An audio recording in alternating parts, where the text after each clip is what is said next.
សម្រាប់ខ្ញុំព្យាយាមហាត់ឲ្យអស់ពីសមត្ថភាពខ្ញុំនឹងព្យាយាមប្រកួតឲ្យអស់ពីសមត្ថភាពរបស់ខ្ញុំនឹងអត់របៀបថាបងព្យាយាមឲ្យអស់ពីចិត្តពីកាយពីចិត្តយកមកដើម្បីបានលទ្ធផលល្អចាខ្ញុំដូចគ្នាដែរបងខ្ញុំអត់មានអីបងដូចគ្នាដែរធ្វើមិនខំប្រឹងឲ្យអស់ពីសមត្ថភាពយើងបញ្ចេញឲ្យអស់បងចា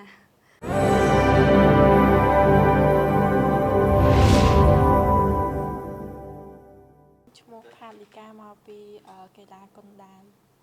ជំរាបសួរខ្ញុំឈ្មោះហៃសេស្រស់មកពីកីឡាគុនដាវជំរាបសួរបងខ្ញុំឈ្មោះម៉ែនម៉ូនីកាមកពីកីឡាគុនដាវអារម្មណ៍យើងរំភើបតិចភ័យតិចចាមានអារម្មណ៍ថាសុខភាពនៅពេលដែលគាត់ហៅមកណែនាំពីពេលយើងទៅនេះយើងត្រូវធ្វើអីអញ្ចឹងមានអារម្មណ៍ថាកក់ក្ដៅវាមានសមត្ថភាពចំពោះកីឡាករទាំងអស់អត់ទេបងមានអារម្មណ៍ថាតឹងប៉ុន្តែគាត់ធ្វើដើម្បីការពារសុខភាពពួកយើងជាទៅពួកខ្ញុំព្យាយាមបន្ថែមមកហាត់ដែរបងព្យាយាមហាត់លំឡើងការហាត់ហ្នឹងជាងមុនបងការហាត់អីក៏របៀបថាមានការហាត់ច្រើនជាងមុនមកដែលថែមមកបងពួកខ្ញុំឥឡូវហាត់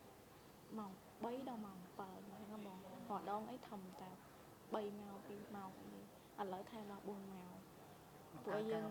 តែបង្កើនការវឹកហាត់តែដើម្បីត្រៀមប្រកួតដើម្បីយើងធ្វើមិនទោះអត់បានមេដាយមួយក្តារក៏ពួកខ្ញុំព្យាយាមធ្វើឲ្យអស់ពីសមត្ថភាពដើម្បីយកលទ្ធផលល្អដែរបងទោះវាមិនបានមេដាយក៏បានលទ្ធផលល្អដែរចាថ្នាក់ដឹកនាំបានប្រាប់ថា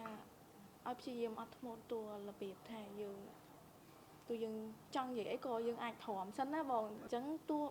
តែប៉ុន្តែគាត់លើកឡើងថាបើគេធ្វើអីរបៀបថាក្នុងការប្រកួត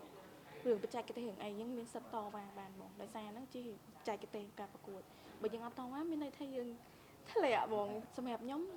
ព្យាយាមហាត់ឲ្យអស់ពីសមត្ថភាពខ្ញុំនឹងព្យាយាមប្រកួតឲ្យអស់ពីសមត្ថភាពរបស់ខ្ញុំនឹងអត់របៀបថាបងព្យាយាមឲ្យអស់ពីចិត្តពីកាយពីចិត្តយកមកដើម្បីបានលទ្ធផលល្អចាខ្ញុំដូចគ្នាដែរបងខ្ញុំអត់មានអីបងដូចគ្នាដែរធ្វើមិនខំប្រឹងឲ្យអស់ពីសមត្ថភាពយើងបញ្ចេញឲ្យអស់បងចា